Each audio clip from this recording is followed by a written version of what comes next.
Isang pinagpalang araw sa inyong lahat. Tayo po yung magdidilay sa salita ng Diyos, ang pinagmumulan ng awa at tawa ng ating buhay, ang salitawa.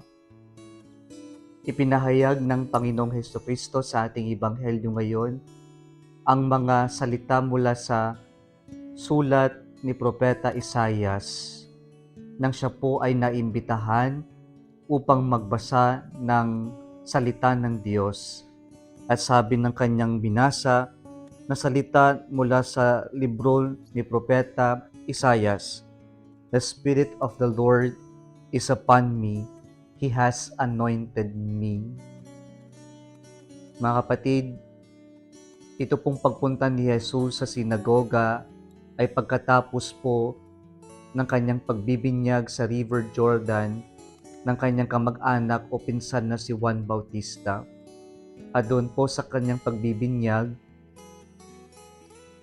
the Holy Spirit came upon him like a dove, and a voice was heard and said, "This is my beloved Son, with whom I am well pleased."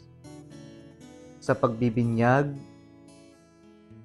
ipinahayag na si Jesus ang bugtong na anak ng Diyos. Pangalawa po, sabi, "He has anointed me." Ang mga Hudyo po, hinihintay nilang Messiah, the liberating King of Israel. At yung Messiah, kapag tinranslate po sa Greek ay Christos, na ibig sabihin, someone who is anointed. Sa mga salitang ito, ipinapahayag na si Jesus ang Messiah. Siya ang Kristo, ang anointed one, ang hari na kanilang hinihintay. We remember in the Old Testament, kings are anointed to become kings. And so, are anointed with oil when they become kings. Like the story of King David, he was anointed as king. And so Jesus is the anointed one. He is the Messiah, the Christos. Kaya pala sa binyag, sa kumpil at maging sa ordinasyon, ang ginagamit na langis ay tinatawag nating trisab. Mga kapatid, sa ating binyag, tinanggap natin ang banal na Espiritu at tayo rin po ay nalagyan ng langis, simbolo na tayo'y pinili ng Diyos at hirangin ng Diyos bilang kanyang mga anak. Kanawa sa tinanggap natin na sakramentong ito, nadala-dala natin ang Diyos.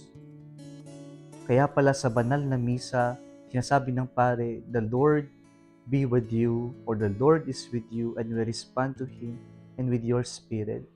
Why? Because we acknowledge the presence of God with one another.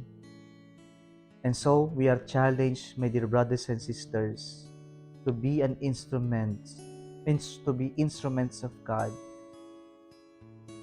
in bringing the good news to our brothers and sisters, na sana po sa atin ay makita nila at maranasan nila ang presensya ng Diyos sa pamamagitan ng ating pananalita at sagawa. Kung nagustuhan mo ang video na ito, huwag kalimutang mag-like, i-share at mag-subscribe sa Salitawa Facebook page and YouTube channel. Muli isang pinagpalang araw sa inyong lahat.